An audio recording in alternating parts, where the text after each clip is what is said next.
Oh, Jesus. How did that even happen?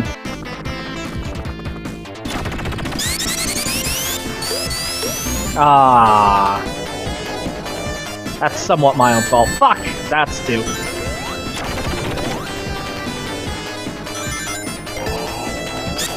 Oh, should have done that. That was risky. That was dumb. Go. Mass! Fuck you, Mass. Again, Robotnik. You took an animal and you put it inside a tiny robot mouse. What function do these tiny robot mice serve? Why did you make tiny robot mice? Why? What is the purpose? What is wrong with you? That just cracks me up. Why would you do this? Hey, this guy looks familiar.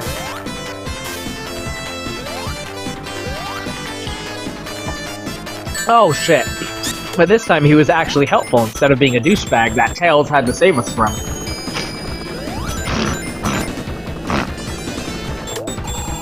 So embarrassed by my snorty snorts. Anyway.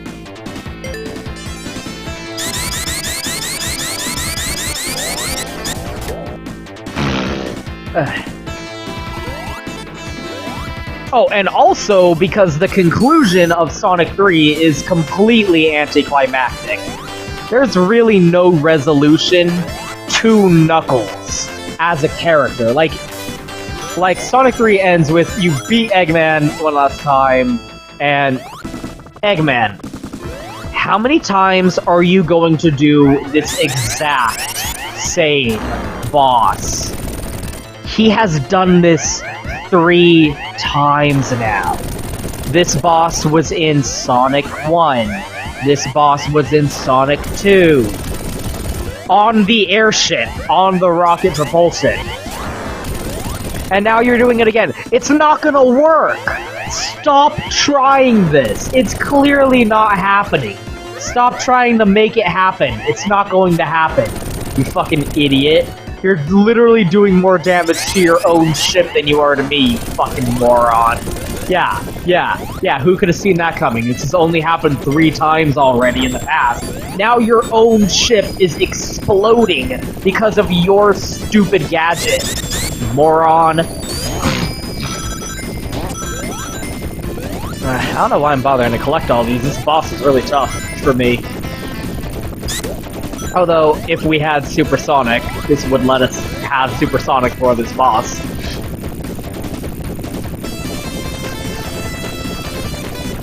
So, airship is going down. No resolution to Knuckles the character. Like, he kinda gets just done away with as a joke. Like, he falls off the launch pad at the very end there, and oh, come on. And this is why it's hard, because the rings just completely fall through the floor like that, and there's like no chance for you to grab them. So you kinda gotta do it perfect, or hope you get lucky and grab it like that. Shit, that's why you always want to be facing right, because you fly left and the ring goes, and if you have one ring, it goes left. So if you're lucky, you'll fly back into the trajectory of the ring as it's falling. There we go. This boss is kind of tough to me. Whee! Better hope you squirrels know how to fly. Better hope those were flying squirrels, because they are plummeting to the earth.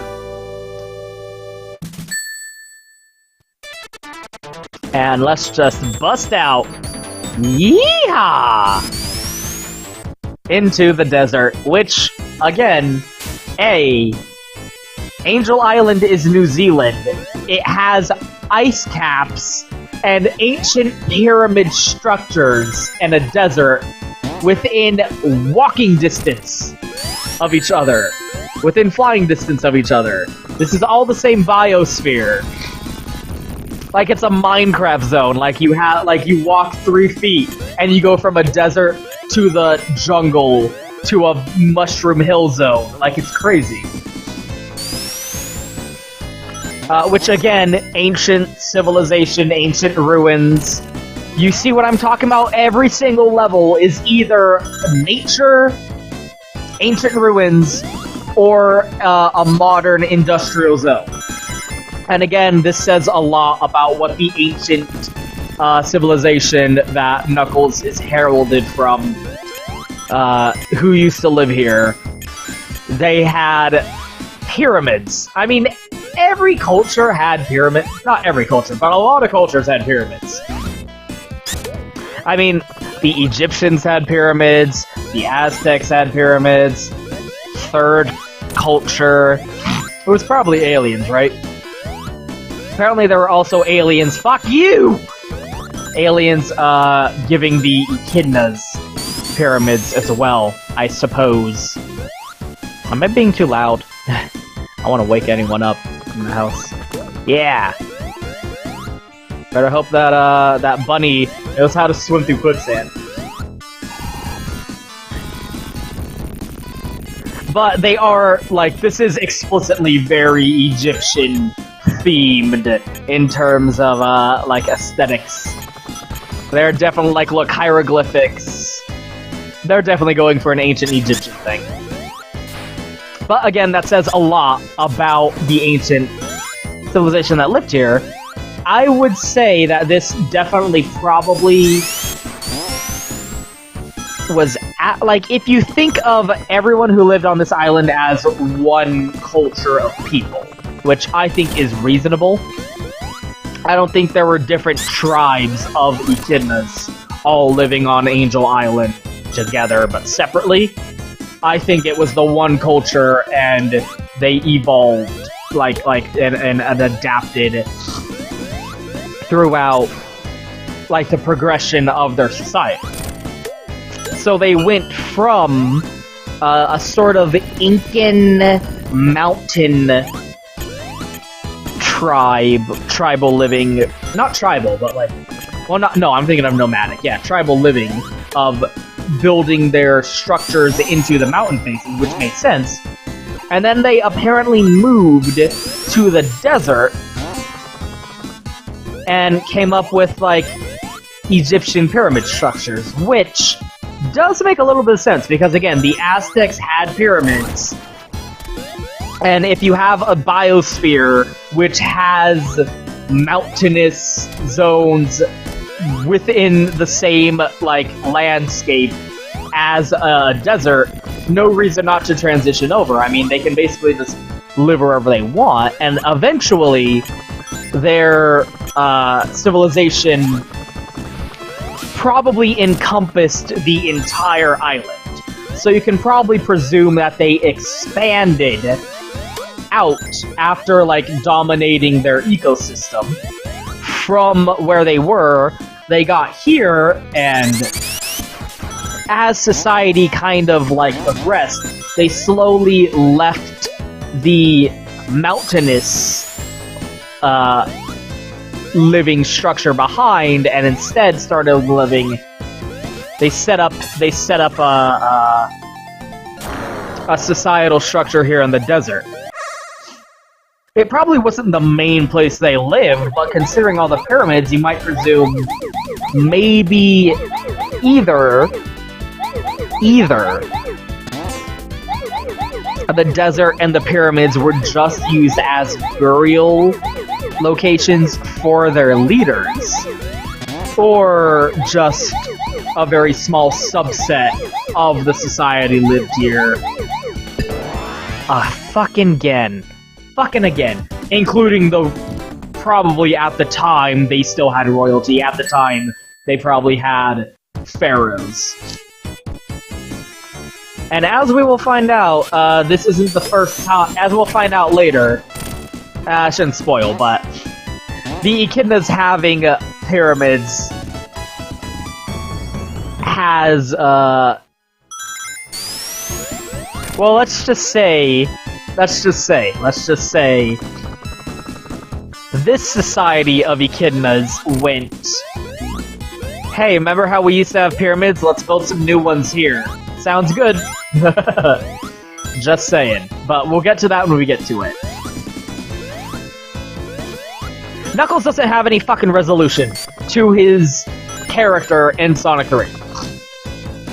He antagonizes you throughout the entire goddamn game. And then, right at the end, he, like, punches you once, but you don't get to fight him, and he just falls off of the screen, and then that's it. That's kind of anticlimactic. There's no real confrontation. So, it really, Sonic 3, playing it by itself, really does feel half-baked as a game. It really feels like they just cut it in half and served it to you before it was ready. Because Sonic was an annual franchise. The first game came out, and then next year, the second game. Next year, the third game. Which, like, they had to shove out the door before they were ready, before it was done, obviously. So they just literally cut it in half and then sold us the second half of the damn game as a whole separate cartridge, full price. A full price goddamn cartridge, for crying out loud.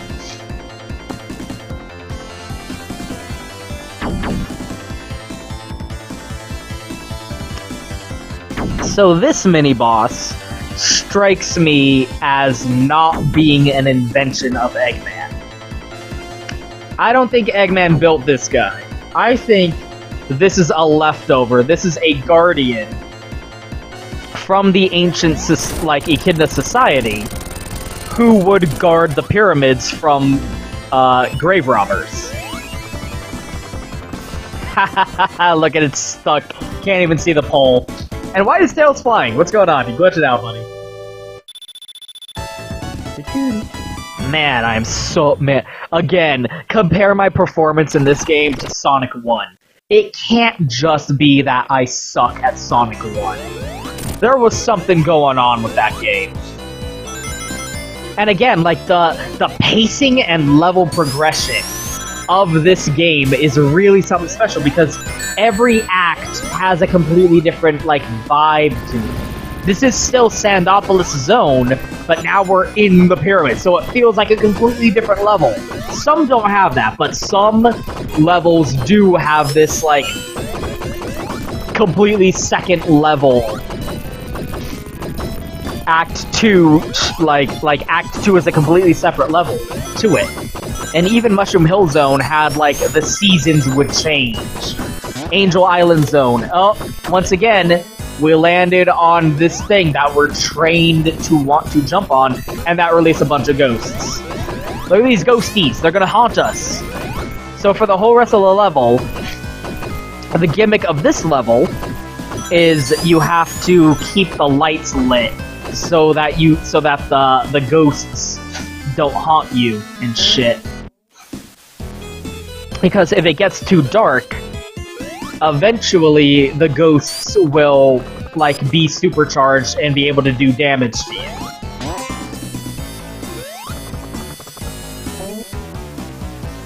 And they're completely unstoppable. Like, they don't have a hitbox. They're just completely invulnerable obstacles, so you really have to keep the lights on. And that's cool. That's an interesting bit of design that's entirely unique to this level. Like, it actually does remind me of some of the better Mario levels, which have gimmicks to that level that never show up again anywhere else in the game. Like, it's just for that level that gives it a sense of uniqueness and memorability. And it still works within the frame rate, within the framing of how Sonic levels work. It's not a completely different kind of level design like what Sonic CD was. Sonic CD did interesting new things with it that were unique, but had a completely different structure to it. This is still a linear upper path, middle path, lower path progression, like all Sonic levels are. It's whereas Sonic CD had that, like, oval shape back and forth level design to it. This is still doing, like, an interesting gimmick level design while still keeping that mentality of it being a linear racetrack type of course design, level design to it. So it still feels natural to the way Sonic's gameplay should work, whereas I feel Sonic CD didn't so much gel with that. But anyway. I guess it's just really nifty that you have this whole extra little, like, mechanic to the gameplay of how you progress through this zone that isn't in any other zone in the game. That's so cool. Like, every level from beginning to end in Sonic 3 and Knuckles feels like a completely distinct space. None of them feel like, you know, they're just changing the wallpaper. They're all fairly unique. And again, that lends to... That lends to making Angel Island feel like an actual location that people can live in. With the older Sonic games, like with Sonic 1 and 2, it was hard to imagine how anyone would navigate these environments if you're not Sonic, right? But here, because of the way each level is designed, it actually does feel like there's a logic to it. There's actually a sense of society. Long extinct though it may be, you fucking piece of shit. Long extinct though it may be, people did once live here, and you can see how that made sense. You even get a sense of these people's history and the progression of their society through the ages. I mean, how nifty is that? Again, Sonic 3 is the best classic Sonic game. Sonic 2 is my favorite, but Sonic 3 is the best one. I believe you can... Nope. Whereas, you need Sonic and Knuckles to actually get a sense of closure to Knuckles' character and his story. Like, he starts out being tricked by Robotnik, and then he ends the game still being a bad guy. Like, you not only do you not get to fight him, but he's still, fuck you, a bad guy at the end of Sonic 3. You saw, like, the try again screen, Knuckles is the one taunting you with the emeralds you didn't get, standing next to Robotnik, even after being tricked and lied to by Eggman. Knuckles ends Sonic 3 still being a stooge, still being a sap, and not having figured it out that Eggman's a bad guy. So there really is no conclusion to his story. He's introduced and set up as a character, but then that's all you get. So Sonic 3 really does feel completely and wholly incomplete as a fucking game. You really do need to, like, Sonic 3 and Knuckles is Sonic 3. It's not two separate games being shoved on top of each other with some cool bonuses. It's just the one game as it was always intended, no longer split in half by shitty developer practices. This boss is fucked up. I feel like... damn it. It feels like a little bit of a rehash of, not a rehash, but like a redo of the final boss of Sonic 2. God damn it. Like, that knocks you back so far. Get him, Tails. But it seems like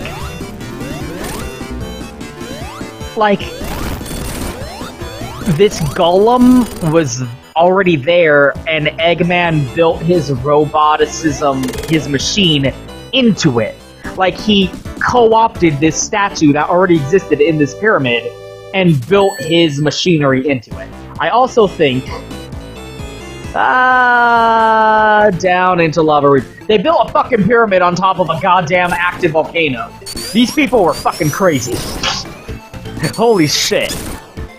And that also says something weird about the society is, this is the Hydra City of Sonic and Knuckles, only it's the opposite. Instead of being water-based, it's a power plant built into a volcano. This is a goddamn power plant that they are extracting the natural resources of the volcano in order to power their site. Like fucking Casino Night Zone, Carnival Night Zone is probably powered by energies extracted from the volcano in this factory here. Which again makes it a industrial level. Although you could also argue it's a nature level.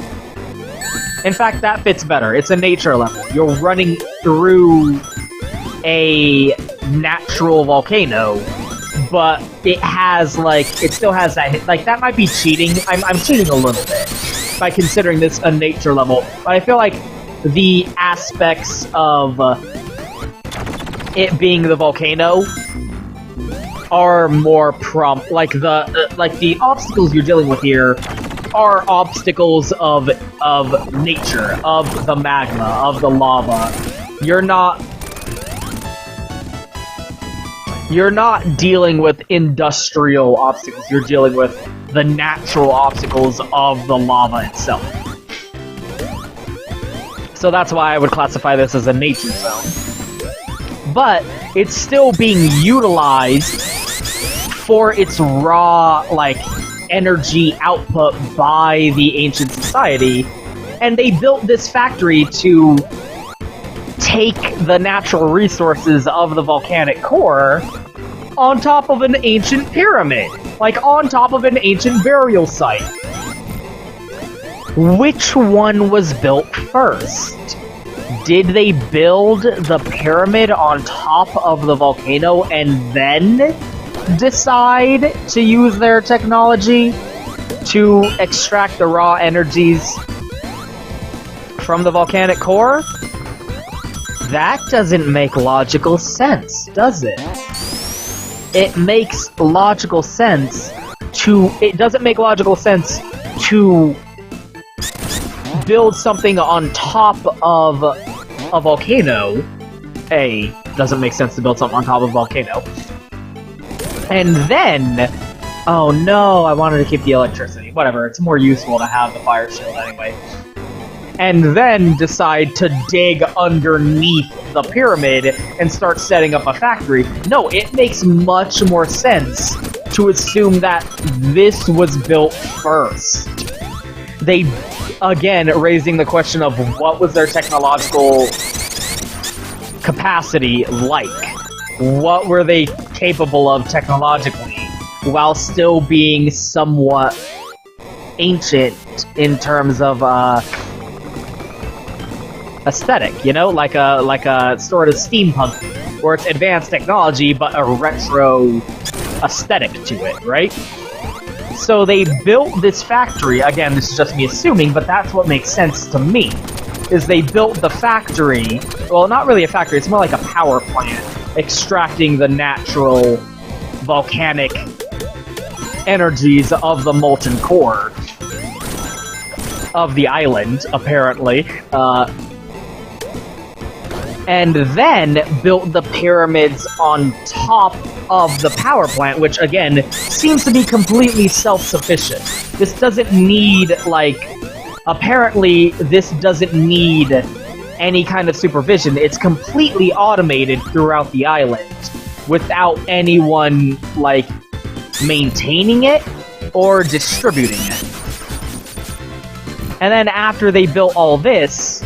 Then they made the pyramids on top of it. Which seems kind of backwards, right? Which is another reason I say this makes more sense as a nature level rather than an industrial level. Because why would you abandon your industry in favor of building an ancient abandoned ruins, right? Haha. I always get this boss confused because I feel like I should jump, I need to jump on each finger individually. But no, it's the entire hand. Every finger is one hitbox for the entire hand. Ah, damn. I'm thinking of the final boss. The final boss... Is this the same hand that the final boss is? But in that, you have to hit every finger individually.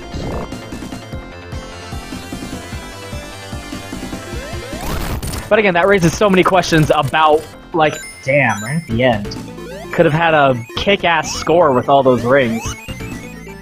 Again, that raises a lot of interesting questions about, like, what the ancient Echidna society on this island is like. And, if you haven't noticed, we haven't run into Knuckles since Mushroom Hill Zone. Again, Act 2 has a completely different vibe. This is still Lava Reef Zone, but now we're going through these, like, crystal mines, and it's a completely different color palette. We've gone from harsh orange, bright reds to very soft, cool blues. In the same level. This is the same zone with two different acts, and it feels completely different. Has a completely different vibe. The music is completely different. Just so nifty, right? Fuck me, this game.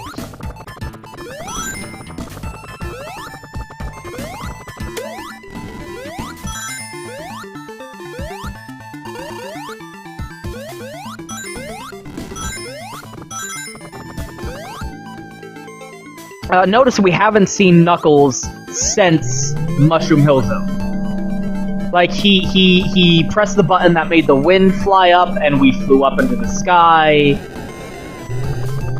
into Autumn Mushroom Hill Zone, and then we never saw him again. He wasn't in Sky Battery Zone, which makes sense. He wasn't in Sandopolis Zone, which also makes sense. You might get the impression, does Knuckles even know about Sandopolis Zone? Is he even aware that it's there?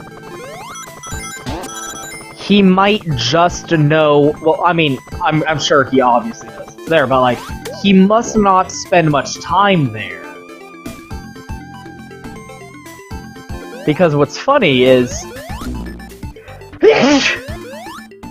the 3D games will establish that Knuckles has a thing with ghosts, particularly Sonic Adventure 2 will really drive home the entire vibe, the aesthetic of Knuckles and ghosts and haunted locations. So it's funny that that kinda got its start here with this game where Sandopolis was an ancient pyramid structure that was haunted by fucking ghosts. And it was on Angel Island. You might then get the impression, with the foreknowledge of certain details about Knuckles that you'll learn in the 3D games, he must not like going to Sandopolis Zone because it's haunted by ghosts. That might also explain why, apparently, Knuckles is scared of ghosts. He's afraid of hauntings and spookeries. Or so we're told by the 3D games. Which makes sense, because his home island here had a haunted pyramid where the ghosts of his ancestors roamed. And you might get the impression he was like, fuck that, I'm not going there. I'll just go, like, skip that shit and go to the go underneath that to the lava reef. Because that leads to another location. Anyway. It is just funny, though, like, thinking about this stuff in retrospect to what we will learn later on in the 3D games. Because there are certain things about the 3D games that are completely incongruous to, like, how the 2D games were designed, but there's other things that you're like, oh.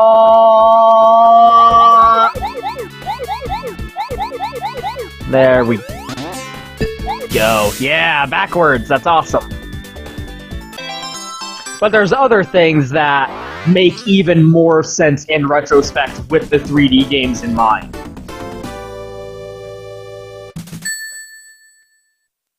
So yeah, like, this is the fucking nearly last level or something like that, and I've gotten 4 emeralds.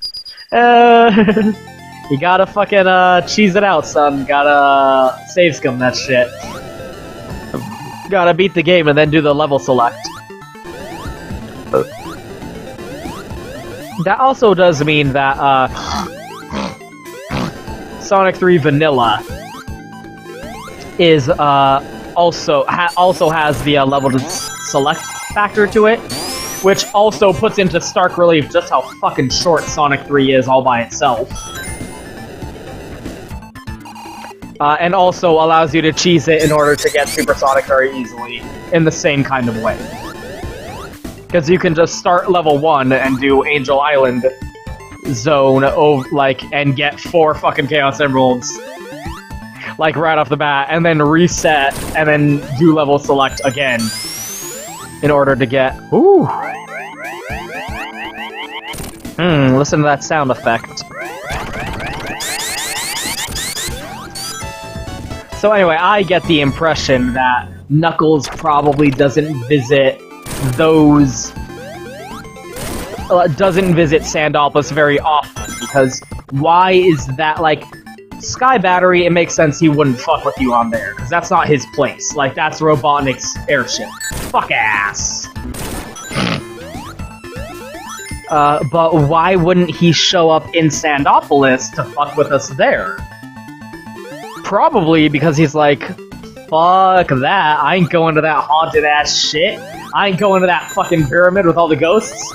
I'm just as liable to get fucked up there as they are if I fuck them up. Fuck that. I'm just gonna let them deal with that themselves. And, like, he comes out ahead of Sonic and Tails here, and goes back to his little place. And, yeah, we see him up here. And look! The Death Egg! There's the face of the Death Egg sticking out. So this is the mountain that the Death Egg crashed into. At the, like, intro scene, the title screen of Sonic and Knuckles, here it is. Here's the Death Egg. This is that mountain. See, like, he was already up there. What's up there, I wonder? Like, he just skipped Sandopolis completely, and look, now for some reason, the Death Egg looks even closer than it did before. I guess we got knocked topsy-turvy there. Whoop. It's a nice scrolling zone. This is... I know a lot of people who this was very hard for them, getting through this sequence. So he just skipped Sandopolis entirely and was waiting ahead of us. Ah, damn. Damn! Every time I am tempted to try, and every time I regret my deeds. Where is it? Down here? Yes. Get the lightning shield for the rings, and the fire shield to make this boss fight trivial as fuck. Oh, this trivializes the shit out of this boss, like you have no idea. So, Eggman, why are you launching the bombs? You are literally hurting yourself, punching yourself in the face with these bombs. I feel like if you were smart, you would just wait us out. This is a battle of attrition. Like, you could just tilt the lava and wait for, like, eventually something's gotta give. You can do this forever, and eventually we're gonna fall into the frickin' lava or something like that. Don't launch the fucking bombs, you're just hurting yourself, Eggman. You would have the perfect plan here if you would just not do anything and just tilt the lava over and over again. Eventually, you would outlast us, and we would eventually die in the lava. Especially since contact with his machine counts as a hit. Man, Eggman, like, you're really the architect of your own demise on this one. I feel bad for you, man. I feel bad for how stupid you are. Idiot. So he skipped Sandopolis entirely and went up ahead and was waiting for us. What was up there?